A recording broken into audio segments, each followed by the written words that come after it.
जैसे ही मुझे एहसास हुआ कि मेरा दिल में अपराजिता के लिए फीलिंग्स हैं, मैंने तुरंत खुद को पीछे कर लिया। मत ट्रस्ट मी। आज तक कभी किसी ने मेरा और रक्षित के पिता की इतनी बेइज्जती नहीं की थी। मुझे उस घर में जो कुछ सुनना पड़ा, उसका हर लफ्ज। आज के एपिसोड में रक्षित अपनी माँ के सामने सच बोलना शुरू करता है। वो कहता है कि जैसे ही उसे एहसास हुआ कि उसके दिल में अपराजिता के लिए फीलिंग्स हैं, उसने तुरंत खुद को पीछे कर लिया। उसने कभी भी अपराजिता से अपने दिल की बात नहीं कही। इसी वजह से जब वो घर वापस आया था, तब उसने अपनी माँ से भी कह दिया था कि अपराजिता उसके लिए नहीं बनी है। रक्षित याद दिलाता है कि उसने पहले ही अपनी माँ से कहा था कि उसके और अपराजिता के रिश्ते को लेकर कोई सवाल ना किया जाए। वो मानता है कि अगर उसने पहले ही पूरी सच्चाई बता दी होती तो शायद उसकी माँ अपराजिता को गलत समझ लेती। इसीलिए अपराजिता को भी कभी पता नहीं चलने दिया कि वो उससे प्यार करता है।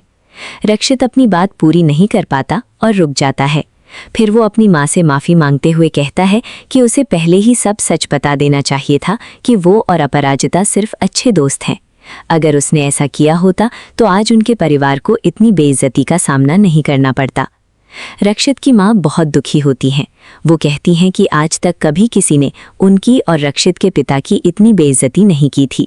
उन्हें मालती के घर में जो कुछ सुनना पड़ा, उसका हर लफ्ज़ उनके दिल को चोट पहुंचा रहा है।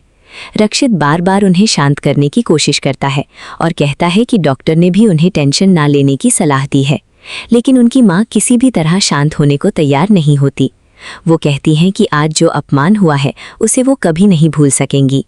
फिर वो रक्षित से कहती हैं कि उन्होंने कभी सोचा भी नहीं था कि उनका बेटा ऐसा करेगा। उन्हें पहले से पता था कि अपराजिता शादीशुदा है, फिर भी उसने उससे प्यार किया। उनकी नज़र में अपराजिता ने भी सच छुपाया और सब कुछ गलत होने दिया। रक्षित अपनी माँ को समझाने की कोशिश करता रहता है, लेकिन वो उसकी एक बात भी सुनने के लिए तैयार नहीं होती। इसी बीच सुधा आंटी चुपचाप सब देखकर अपने मन में सोचती हैं कि अब रक्षित और अपराजिता के बीच जो भी रिश्ता है उसके टूटने की शुरुआत हो चुकी है। उन्हें लगता है कि रक्षित की माँ के दिल में जो गुस्सा और जलन पैदा हुई है, वही आगे चलकर दोनों के बीच दूरियां बढ़ा देगी। उसके बाद अगला दिन दिखाया जाता है। रक्षित ऑफिस पहुंचता है और वहां उसकी मुलाकात अपराजिता से होती है। दोनों एक दूसरे को देखकर हल्का सा मुस्कुराते हैं। रक्षित हैरान होता है क्योंकि अपराजिता उससे पहले ऑफिस आ चुकी होती है।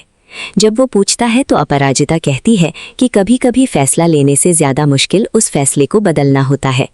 फिर वो बताती है कि उसने अपना रेजिग्नेशन वापस लेने का फैसला कर लिया है। ये सुनकर रक्षित के चेहरे पर खुशी साफ दिखने लगा। सपना था। वो परेशान हो जाता है और सोचता है कि उसने सपने में अपराजिता को क्यों देखा।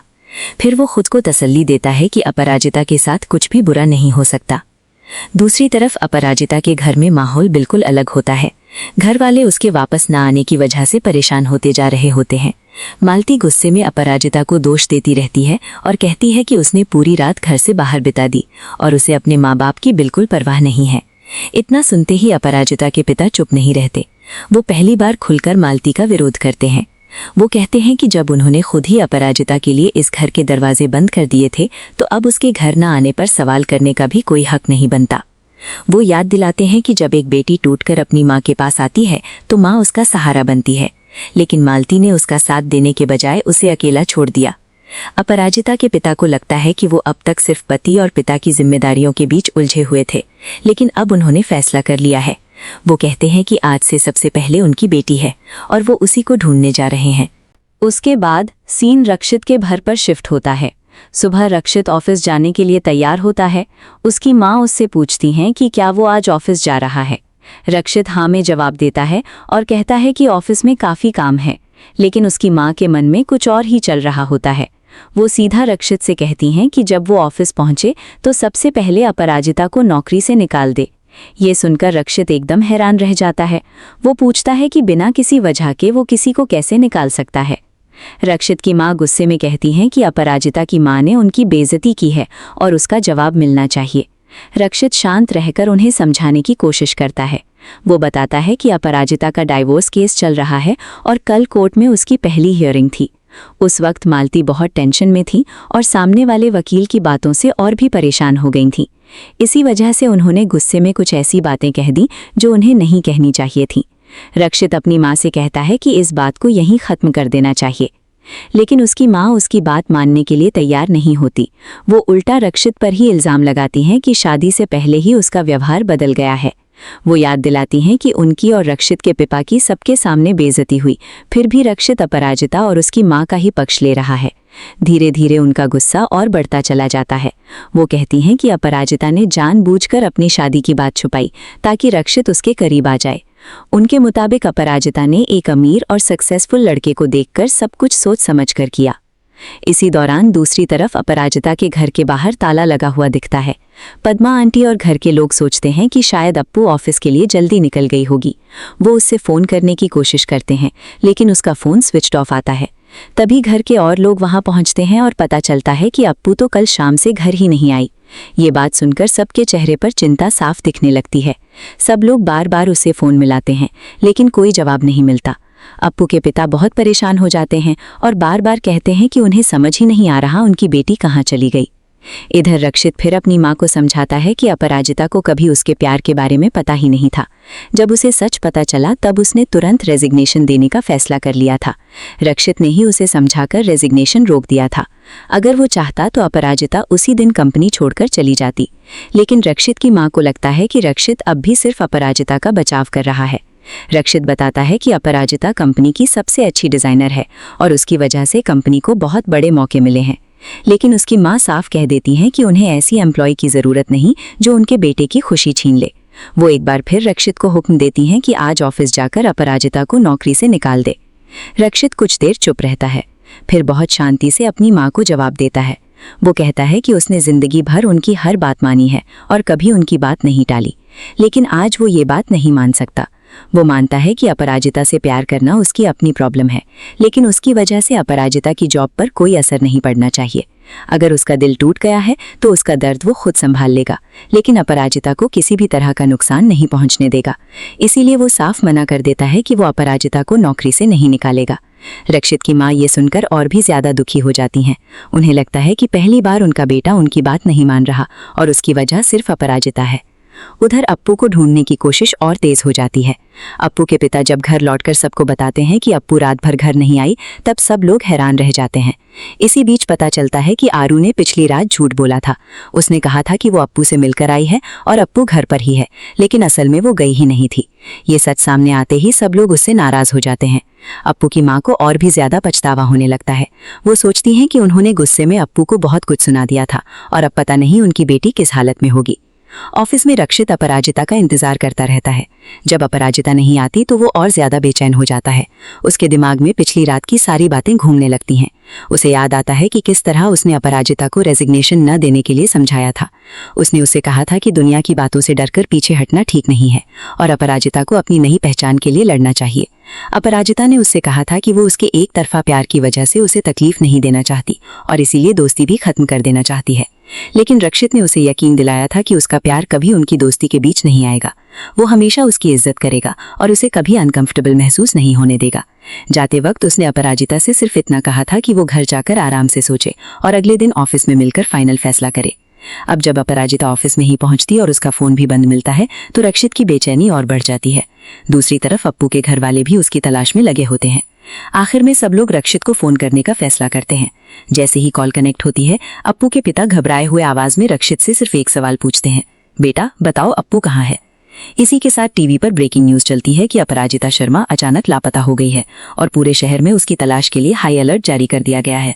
ये खबर सुनते ही सब लोग और भी ज्यादा शॉक में आ जाते हैं और एपिसोड इसी बड़े सस्पेंस के साथ खत्म हो जाता है।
है।